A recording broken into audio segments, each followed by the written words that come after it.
Around 700,000 school children are being taught in school buildings requiring major refurbishment or rebuilding, according to a report by the National Audit Office.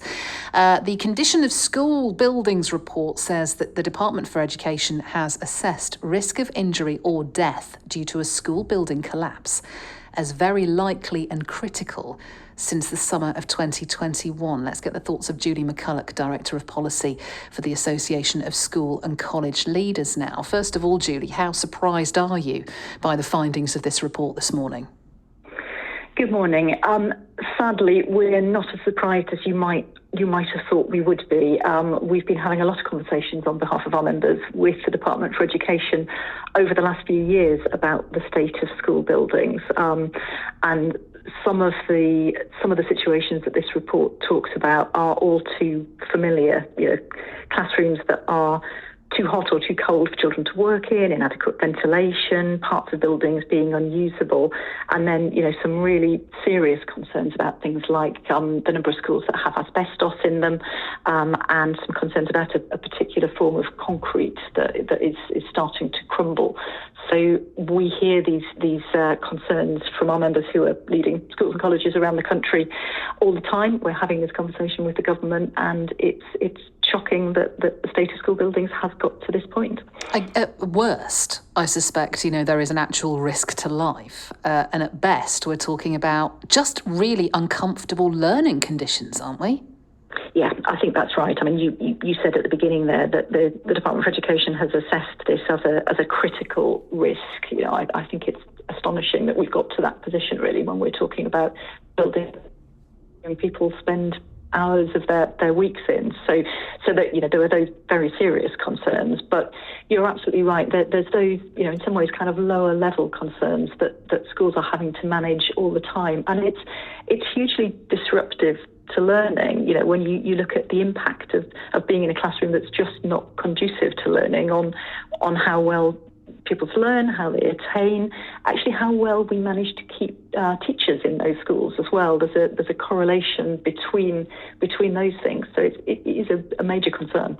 Are you able to explain in kind of simple terms the process of flagging up concerns about buildings? Because we've had a response from the Department of Education, which I'll run through in a moment, but I note that part of the response says it is the responsibility of those who run our schools, academy trusts, local authorities and voluntary aided school bodies who speak to their schools day to day to manage the maintenance of their schools and to alert us if there is a concern with a building.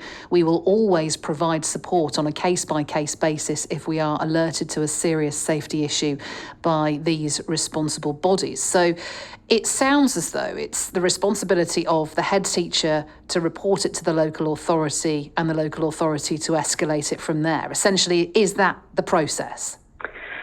Essentially, I mean, as with anything in our education system, it's a really complicated system. So, we have some schools that are still maintained by their local authorities, where the responsible body is the local authority.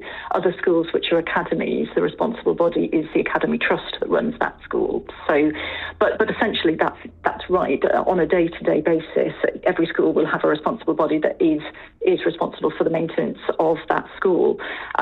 Where the issue comes in here, though, is that the funding for making the changes that are needed to schools, for day-to-day maintenance, it will come out of a school's budget. They're very stretched at the moment, with all sorts of things, rising energy costs, everything else that your listeners will be very familiar with. So day-to-day maintenance needs to come out of a school's budget.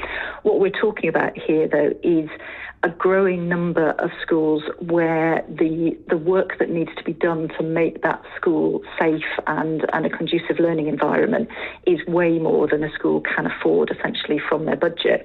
So we've now got, one of the points made in this report is we have more than a third of schools which are now beyond what they call their estimated initial design life. So, the length of time that school was estimated to last for. So once you get to that position, those schools can be kept going, but they get more and more expensive as you need more work.